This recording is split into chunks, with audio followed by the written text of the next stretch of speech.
आज की हमारी कहानी एक ऐसे फेमस और मोस्ट रेस्पेक्टेड मिलिट्री लीडर की है जिन्होंने 1971 के युद्ध में बिना रणभूमि में कदम रखे पाकिस्तान के 90,000 सैनिकों को घुटने टेकने पर मजबूर कर दिया और बांग्लादेश को अलग करवाया।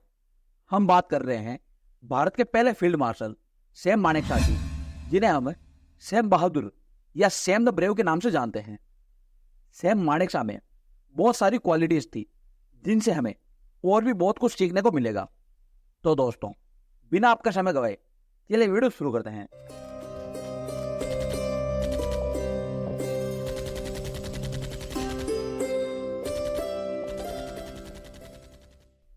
सैम मानेकशॉ का जन्म अमृतसर में हुआ। पिता डॉक्टर थे और सैम मानेकशॉ भी डॉक्टर बनना चाहते थे, लेकिन उनके पिता ने आगे की पढ़ाई के लिए उन्हें लंदन भेजने से मना कर दिया। अपने पिता का विद्रोह करने के लिए उन्होंने आर्मी का एग्जाम दिया और बड़ी ही आसानी से उन्होंने एग्जाम क्लियर भी कर लिया। 1932 में मानेकशॉ भारतीय सैन्य अकादमी देहरादून के पहले बैच का हिस्सा थे, जहां केवल 40 कैडेट थे। 1934 में उन्हें 12वीं फ्रंटियर फोर्स रेजिमेंट की 4th बटालियन में नियुक्त किया गया था। वर्ल्ड वॉर 2 के दौरान मानेकशॉ लेफ्टिनेंट हुआ करते थे। युद्ध के दौरान वे जापानीज मशीन गन की चपेट में आ गए थे और बुरी तरह घायल हो गए थे। जब उन्हें हॉस्पिटल लाया गया तो डॉक्टर ने पूछा कि तुम्हें क्या हुआ है, तो मानेकशॉ ने कहा किसी गधे ने पीछे से लात मारी है, और वे हंसने लगे। ऑपरेशन के बाद उनके शरीर से 7 गोलियां निकाली गई। इसी कारण मानेकशॉ को सहन शक्ति, साहस और विनम्रता का आदर्श कहा जाता है। 1942 में उन्हें मिलिट्री क्रॉस से सम्मानित किया गया था। अपनी चोटों से पूरी तरह उबर जाने के बाद पूरे जोश, साहस और कौशल के साथ दोबारा सैनिकों का नेतृत्व जारी रखा।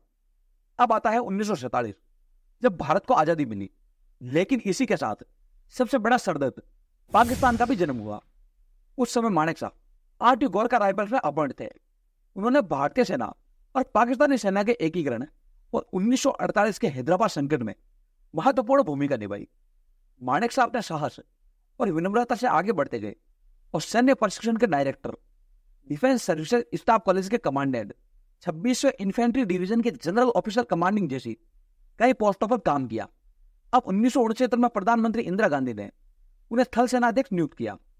अब शुरुआत होती है बांग्लादेशी लिबरेशन वॉर की। अब ईस्ट पाकिस्तान की जनता कह रही थी कि हमें पाकिस्तान में रहना ही नहीं है, और अब काफी ज्यादा रेफ्यूजी भारत में एंटर कर रहे थे, जिससे प्रधानमंत्री इंदिरा गांधी काफी ज्यादा परेशान थी और उन्होंने मानेकशॉ को बुलाकर ईस्ट पाकिस्तान पर हमला करने का ऑर्डर दिया। अब मानेकशॉ की बात सुनकर इंदिरा गांधी काफी हैरान हो गई थी, क्योंकि मानेकशॉ ने कहा कि यदि हम इस वक्त ईस्ट पाकिस्तान पर हमला करते हैं तो हम ये युद्ध कभी नहीं जीत पाएंगे, क्योंकि इस वक्त भारत के पास ईस्ट पाकिस्तान बॉर्डर पर सिर्फ 12 बैटल टैंक वॉर के लिए रेडी थे, और अप्रैल के महीने में ईस्ट एरियाज का मौसम काफी ज्यादा खराब रहता है, जिस कारण ना तो वहां पर एयरफोर्स का यूज कर सकते हैं और नदियों में बाढ़ आने के कारण ना ही नेवी का यूज कर सकते हैं। अगर हम अभी ईस्ट पाकिस्तान पर हमला करते हैं तो हमारी हार निश्चित है, ऐसा मानेकशॉ ने इंदिरा गांधी से कहा। मानेकशॉ आगे कहते हैं कि यदि आप यह युद्ध जीतना चाहती है तो इस युद्ध की प्लानिंग मुझे करने दो। इंदिरा गांधी से हरी झंडी मिलते ही मानेकशॉ ने अपनी प्लानिंग शुरू कर दी। इस समय ईस्ट पाकिस्तान में पाकिस्तानी आर्मी के खिलाफ एक ग्रुप लड़ाई लड़ रहा था। वो ग्रुप था मुक्ति वाहिनी। मानेकशॉ के इशारे पर इंडियन आर्मी ने इस ग्रुप को हथियार देना शुरू कर दिए थे, उन्हें ट्रेनिंग देना शुरू कर दिया, और उन्हें कहा गया कि जब भारत ईस्ट पाकिस्तान पर अटैक करे तो वो लोग पाकिस्तानी आर्मी को अंदर से पूरी तरह कमजोर करते रहे।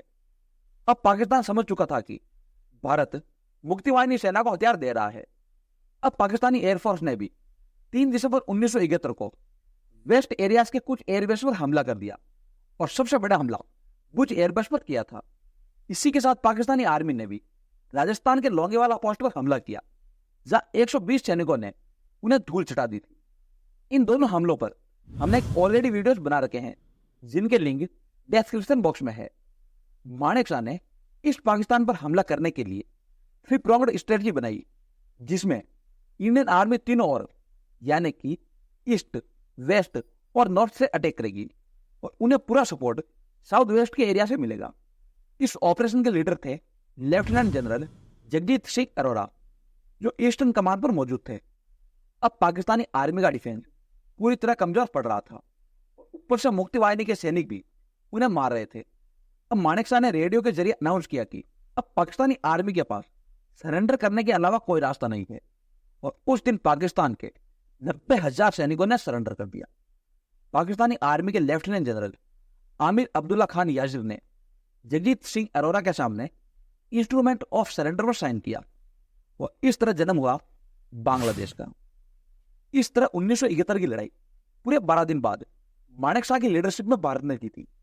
यह तो पाकिस्तान की किस्मत खराब थी जो मानेकशॉ भारत की ओर से थे, क्योंकि 1903 में मानेकशॉ के पिता लाहौर शिफ्ट होना चाहते थे, लेकिन वे अमृतसर ही रुक गए थे। और इस तरह भारत मां को मानेकशॉ जैसा वीर पुत्र प्राप्त हुआ। एक लाइन हम सबने सुनी है, अगर एक सैनिक कहता है कि मुझे मौत से डर नहीं लगता, या तो वो झूठ बोल रहा है या वो गोरखा है। यह लाइन भी मानेकशॉ की है। 41 साल आर्मी में सेवा देने के बाद 1973 में वो आर्मी से रिटायर हो गए। उन्हें 1973 में भारतीय सेना के सर्वोच्च सम्मान फील्ड मार्शल के पद से सम्मानित किया गया था। 1972 में उन्हें पद्म विभूषण से भी सम्मानित किया गया था। 2008 में 94 वर्ष की आयु में निमोनिया के कारण उनकी मृत्यु हो गई। इंदिरा गांधी ने उनसे कहा था कि एक सोल्जर की ड्यूटी होती है देश की रक्षा के लिए अपनी जान देना, लेकिन मानेकशॉ ने कहा कि एक सोल्जर की ड्यूटी होती है देश की रक्षा के लिए दुश्मन की जान लेना। इसी तरह जब जिन्ना ने मानेकशॉ को पाकिस्तानी आर्मी ज्वाइन करने का ऑफर दिया तो उन्होंने कहा था कि अमृतसर की पैदाइश हूं, बीवी मुंबई की है और दिल्ली में काम करता हूं, इससे ज्यादा आपको मेरे हिंदुस्तानी होने का क्या सबूत दूं। मानेकशॉ एक ऐसे शख्स थे जो नेगेटिविटी में से भी पॉजिटिविटी ढूंढ लेते थे। भारत के पहले फील्ड मार्शल मानेकशॉ साहसी, सत्यनिष्ठा, बुद्धिमत्ता और मजाकिया किस्म के व्यक्ति थे। आज भारत का हर व्यक्ति भारत के इस सपूत को सैल्यूट करता है। आज के वीडियो में बस इतना ही। मुझे आशा है कि आपको आज का वीडियो पसंद आया होगा। यदि आपको आज का वीडियो पसंद आया तो वीडियो को लाइक और शेयर कर चैनल को सब्सक्राइब जरूर करें। मिलते हैं अगली वीडियो में, तब तक के लिए जय हिंद, जय भारत।